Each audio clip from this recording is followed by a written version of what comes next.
I didn't know where it would end, but for the first time in a long time, I felt I was on the right path. It was the beginning of a new chapter in my life, and I was ready to write it. My story of forbidden love, betrayals, and redemption had come to an end. But my story, the true story of Sarah, was just beginning. It was time to heal, to rediscover myself. As I drove towards my new destination, I thought about everything I had lived through. The love, the betrayal, the passion, the pain. All of it had led me to this moment. And although the path had been difficult, it had made me stronger. I looked ahead, towards the road stretching out in front of me. As I drove away in the car, looking in the rearview mirror as Jake became smaller and smaller, I felt a mixture of sadness and hope. I was leaving behind a life full of complications, betrayals, and forbidden love. But I was also heading towards an unknown future, full of possibilities. I didn't know what the future held for me. I didn't know if Emily would ever forgive me, if I would ever get over my feelings for Jake. But I knew this was the right decision. But I understand why you have to go. I hope you find the peace you're looking for. The tears I had been holding back finally overflowed. I love you too, Jake. You'll always be an important part of my life. We hugged one last time, an embrace that contained all the love, pain, and farewell we couldn't express with words. I don't know yet, I answered honestly. I just know I need to leave, start over. Jake nodded, understanding. We stood in silence for a moment, the unspoken words floating between us. Finally, Jake spoke. I love you, Sarah. I'll always love you. The day of my departure came sooner than I expected. As I was loading the last boxes into the car, I saw Jake approaching. My heart skipped a beat when I saw him. You're leaving? He asked, although the answer was evident. I nodded, unable to speak due to the lump in my throat. Where will you go? He inquired, his voice laden with contained emotion. I decided to move, to leave behind the city that had witnessed so much pain and confusion. I wrote a long letter to Emily, explaining everything. I told her about my loneliness after her departure, about how Richard had cheated on me, about the support Jake had given me. I told her about the feelings that had arisen between Jake and me, but also about our decision not to act on them for the sake of the family. I assured her that I would never, ever have reciprocated Andrew's feelings, and that I deeply regretted the pain this whole situation had caused her.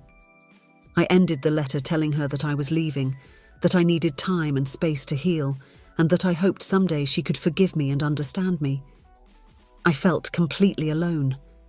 I had lost my daughter, the man I loved, and my family was in chaos.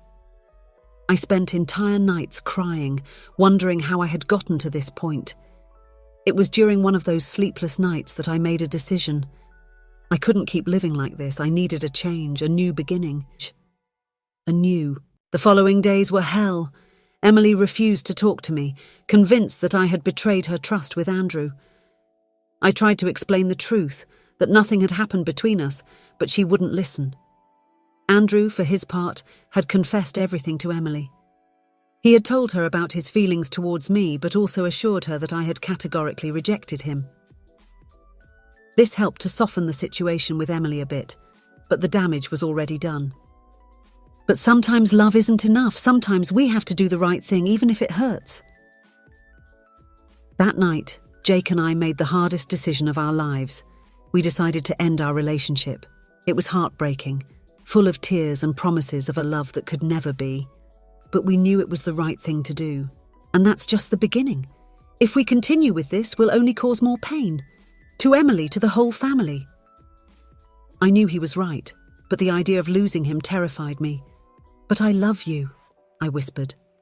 And I love you, he replied, kissing my forehead.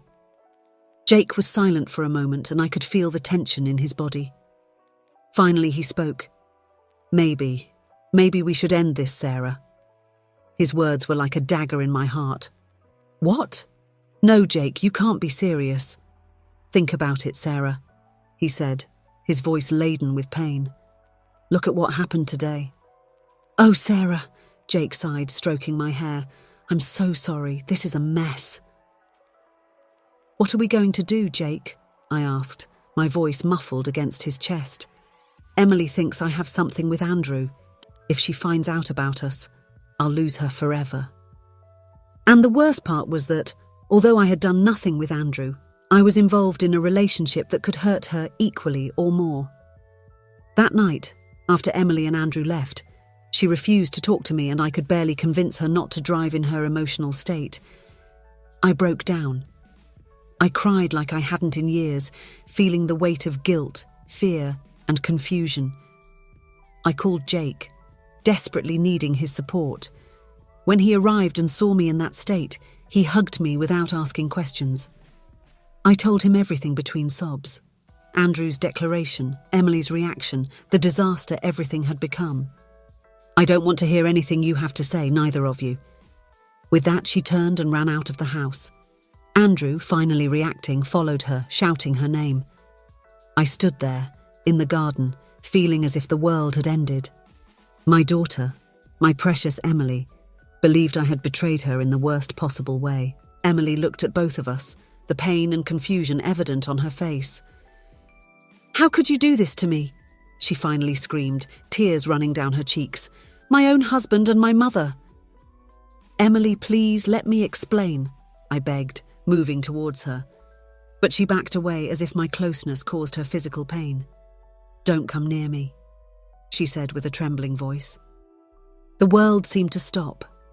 My daughter had heard us. She had witnessed her husband's declaration of love to her own mother. At that moment, I felt everything crumbling around me. "Emily, honey, it's not what it seems," I began to say. But the words sounded hollow even to me. Andrew stood paralyzed, unable to speak. "Whatever you think you feel for me, you have to forget it." Andrew took a step towards me, his eyes pleading. "But what if I can't? What if what I feel for you is stronger?" At that moment, we heard a noise. We turned to see Emily standing at the back door, her eyes full of tears and an expression of absolute betrayal on her face. "Mom, Andrew, what's going on here?" she asked, her voice broken with pain. "I've tried to forget you, to focus on Emily, but I can't. Every time I see you, every time I think of you..." "Enough," I interrupted him. "This has to end here and now. You love Emily. You married her." "Andrew, this is madness," I said, trying to keep calm. "You're married to my daughter. I'm your mother-in-law. This can't be." I know," he replied, running a hand through his hair in frustration. "But I can't control what I feel. I know it's wrong that I'm married to your daughter, but I can't help it. There's something about you that attracts me irresistibly." I felt as if the ground was opening beneath my feet. How could this be happening? My son-in-law, my daughter's husband, declaring his love for me. It was a nightmare. "And I can't keep quiet about this anymore. Since the wedding, I haven't been able to stop thinking about you." I froze. I couldn't believe what I was hearing. "Andrew, what are you saying?" I asked, although deep down I already knew. "I'm in love with you, Sarah," he blurted out. Intrigued and a little apprehensive, I followed him to the backyard. "Sarah," he began, his voice tense, "there's something I need to tell you." My heart raced. "Did he suspect something about Jake and me? I've been watching you this weekend," he continued. The weekend went by slowly. Every moment with Emily was tinged with guilt. I wanted to tell her the truth, but fear paralyzed me. How would she react to knowing that her mother was in a relationship with her uncle? On Sunday afternoon, as Emily and Andrew were preparing to leave, something happened that would change everything. Andrew asked to speak to me in private. That night, after Emily and Andrew went to sleep in the guest room, I received a message from Jake. "Everything okay? Have they left yet?" I replied that they would be staying for the weekend. His response was immediate. "I miss you. This is getting harder and harder." I sighed, feeling the weight of our situation. I missed him too, and the presence of Emily and Andrew only made the complexity of our relationship more evident. My heart raced even more when I saw Andrew getting out of the car. Since the wedding, I hadn't been able to forget his strange behavior towards me. Now, With the guilt of my relationship with Jake weighing on my shoulders, I felt even more uncomfortable in his presence. I invited them in, trying to act normally. While Emily chattered about her newlywed life, I couldn't help but notice how Andrew looked at me. There was something in his eyes, an intensity that made me nervous. "You have to go." Jake nodded, quickly gathering his things. He left through the back door just as Emily rang the doorbell. I took a moment to calm myself before opening the door, praying that my daughter wouldn't notice anything strange. "Mum!" Emily exclaimed, hugging me effusively. "Surprise! Andrew and I decided to come visit you this weekend." I felt guilty every time I talked to Emily on the phone, knowing that I was hiding something so important from her. Jake also suffered, divided between his love for me and his loyalty to the family. One afternoon, while we were at my house, we heard the sound of a car parking in front of the entrance. I looked out the window and my heart stopped. It was Emily. She had come to visit me by surprise. "It's Emily," I whispered to Jake, panicking. On the other, there was the constant fear of being discovered, of facing the consequences of our relationship. We decided to keep everything secret for the moment. We weren't ready to face the world, to explain something that we didn't even fully understand ourselves. We saw each other in secret, inventing excuses to spend time together. Every stolen moment was precious, every clandestine kiss an adventure. However, living in secret started to take its toll. I can't. We remained silent, embraced, letting the reality of our situation settle. We knew we were facing a difficult path, full of obstacles and judgments. But at that moment, embraced in bed, I felt we could overcome anything together. The following days were a mix of ecstasy and anxiety. On one hand, there was the joy of being with Jake, of being able to freely express the feelings we had repressed for so long. "What will the family say? What will Emily say?" Jake sighed. "I don't know, Sarah. I don't have all the answers, but I know that what I feel for you is the most real thing I've felt in my life. I don't want to give that up." His words moved me deeply. I loved him too, I realized. It wasn't just physical attraction or gratitude for his support. It was a deep, complex love that had been growing silently for years. "I love you too, Jake," I finally admitted, feeling as if a weight had been lifted from my shoulders. "But what are we going to do? This isn't normal." "I don't regret it either, Sarah. I know this is complicated, that there's a lot at stake, but what I feel for you is real. It's not just desire or lust. I love you. I've loved you for years." "Do you regret it?" Jake asked, breaking the silence. I thought about lying, about saying yes, that it had been a mistake, but I couldn't. "No," I answered honestly, "and that scares me more than anything else." Jake hugged me tightly. That morning, Jake and I crossed a line we couldn't undo. We made love with a passion I had never experienced before. It was as if a lifetime of repressed desire was released at once. Every caress, every kiss, every sigh was charged with an overwhelming intensity. Afterwards, lying in bed, reality began to settle. What had we done? How would this affect our family, our lives? "This is wrong," I whispered, although my body screamed otherwise. "I know," Jake replied, his voice hoarse with desire, "but it feels so right." And he was right. It felt right. It felt correct, even though my mind was screaming that it was a mistake. And then, without knowing who took the first step, we kissed. It was a desperate kiss, full of contained passion and repressed desire. My hands tangled in his hair, while his roamed my back. All the confusion, all the guilt, everything disappeared at that moment. Only Jake and I existed, and the fire that burned between us. We separated, panting, our foreheads still together. I didn't remember calling him, but I wasn't surprised. Deep down, I knew it was him I wanted to see, even in my drunken state. I invited him in, aware of my disheveled appearance and my alcohol breath. Jake entered, closing the door behind him. We stood in the hallway looking at each other in silence. The tension between us was unbearable. The next thing I remember is waking up in my bed with a throbbing headache and a feeling of nausea.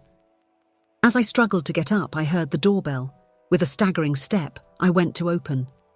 My heart skipped a beat when I saw Jake on the other side.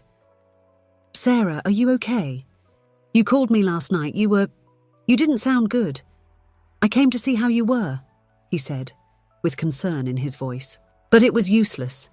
His memory haunted me in every waking moment, and my dreams were plagued with scenarios where we gave in to our feelings. One night, after weeks of internal struggle, I decided I needed to go out and clear my head. I went to a nearby bar, determined to drown my sorrows in alcohol. I drank more than I should have, trying to silence the voice in my head that wouldn't stop thinking about Jake. I don't know how I got home that night. I decided I needed time alone to clear my thoughts. I sent Jake a message telling him I needed space and that we shouldn't see each other for a while. He replied with a simple, "I understand. I'll be here when you need me." The following weeks were an emotional hell.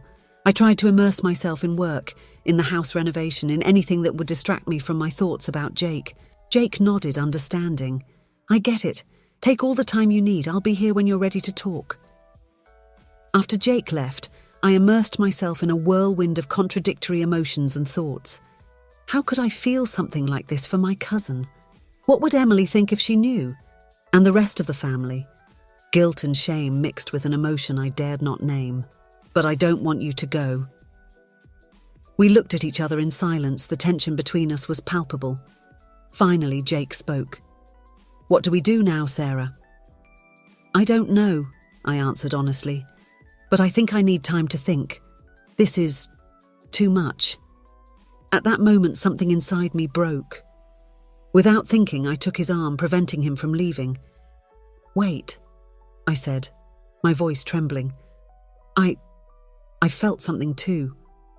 That day when you were painting. I don't know what this is, Jake. It scares me. Believe me, I know. I fought against these feelings for years, but I can't keep denying them. I understand if you want me to leave, if you don't want to see me again. I just needed you to know." He got up, ready to leave. But another part, one that scared me, felt relieved, even happy to hear those words. "Jake, I don't know what to say. This is wrong, you know that, right? We're cousins, we have a family history. We can't—" My voice broke, unable to finish the sentence. Jake nodded with a mixture of sadness and resignation in his eyes. "I know, Sarah. Since we were young. I never said anything because I knew it was wrong, because you're my cousin. But these months being so close to you, helping you, those feelings have come back stronger than ever." His words hit me like a tsunami. I didn't know what to say, what to think. Part of me wanted to shout at him that he was crazy, that we were family, that this couldn't be. "Sarah, we need to talk," he said in a serious voice. I invited him in, feeling a mix of anxiety and expectation. We sat on the couch, maintaining a prudent distance between us. Jake took a deep breath before speaking. "Sarah, I can't keep hiding this. I know it's wrong. I know you'll probably hate me for this, but I've always felt something for you." Several days passed without hearing from Jake. Part of me felt relieved, but another part missed him. He had been my support during the most difficult moments of the divorce, and his absence left a void in my life. One afternoon, as I was returning from work, I found Jake waiting for me at my front door. My heart skipped a beat when I saw him. He looked nervous, something unusual for him. We spent the rest of the afternoon in an uncomfortable silence, exchanging only the necessary words. When he finished painting, he said goodbye quickly, avoiding my gaze. That night, I couldn't sleep. My mind kept reliving that moment of tension with Jake. I felt confused and guilty. How could I feel something like this for my own cousin? Was I so desperate for affection that I was confusing gratitude with attraction? I went to open the door, grateful for the interruption, but at the same time feeling a pang of disappointment. It was my neighbour who came to borrow some sugar. I had never been so glad to see that nosy woman. While I was looking for the sugar in the kitchen, I tried to calm my racing heart and put my thoughts in order. What had just happened? Was I really about to kiss my cousin?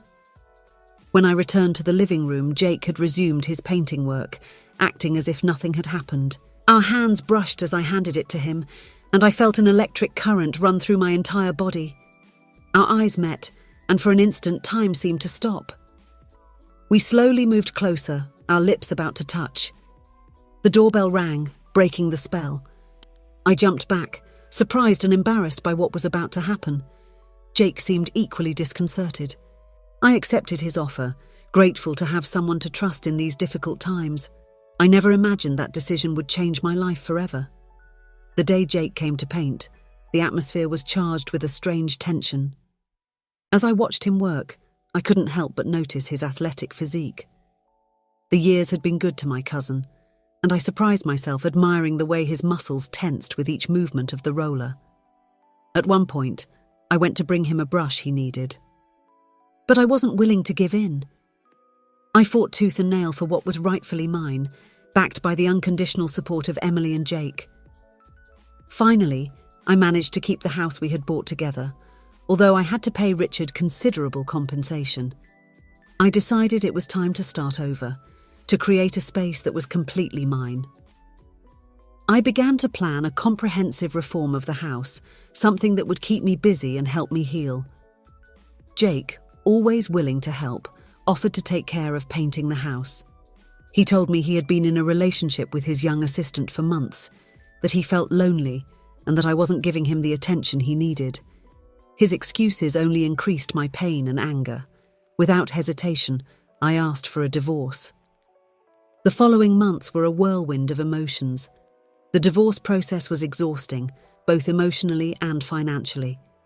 Richard tried to keep a large part of our common assets, arguing that he had been the main economic support of the household. One afternoon, while we were having coffee in a small downtown restaurant, Jake showed me some photos he had taken by chance. They showed Richard, my husband, passionately kissing a young woman in a city hotel. The world crumbled around me. All the suspicions I had tried to ignore for months were confirmed in that instant. With a broken heart but determined not to be a victim anymore, I confronted Richard that same night. He tried to deny it at first, but faced with the evidence, he ended up confessing his infidelity. My cousin Jake, whom I hadn't seen in years, returned to the city. Jake had always been like a brother to me during our youth, and his return brought with it a wave of memories and emotions that I thought were forgotten. Jake became my confidant, the friend I so needed at that moment in my life. I told him about my problems with Richard, about the loneliness I felt despite being married. He listened to me attentively, offering his unconditional support.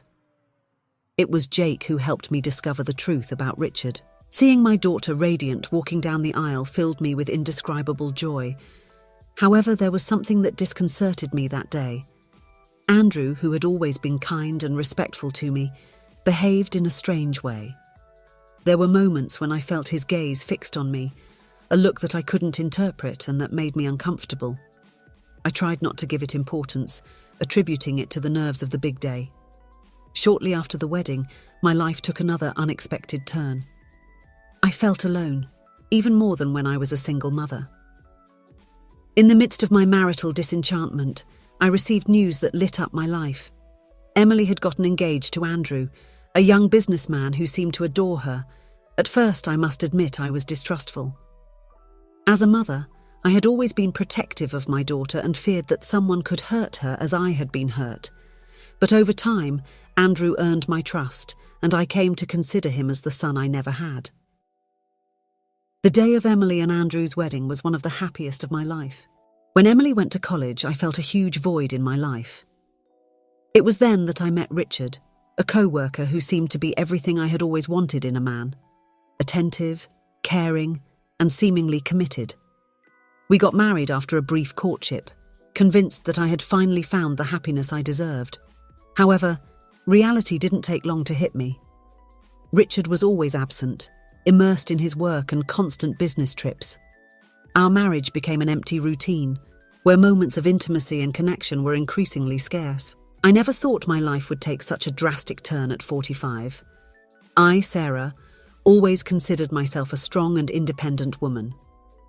I had raised my daughter Emily alone, the result of a fleeting relationship in my youth, and I felt proud of having done it without anyone's help.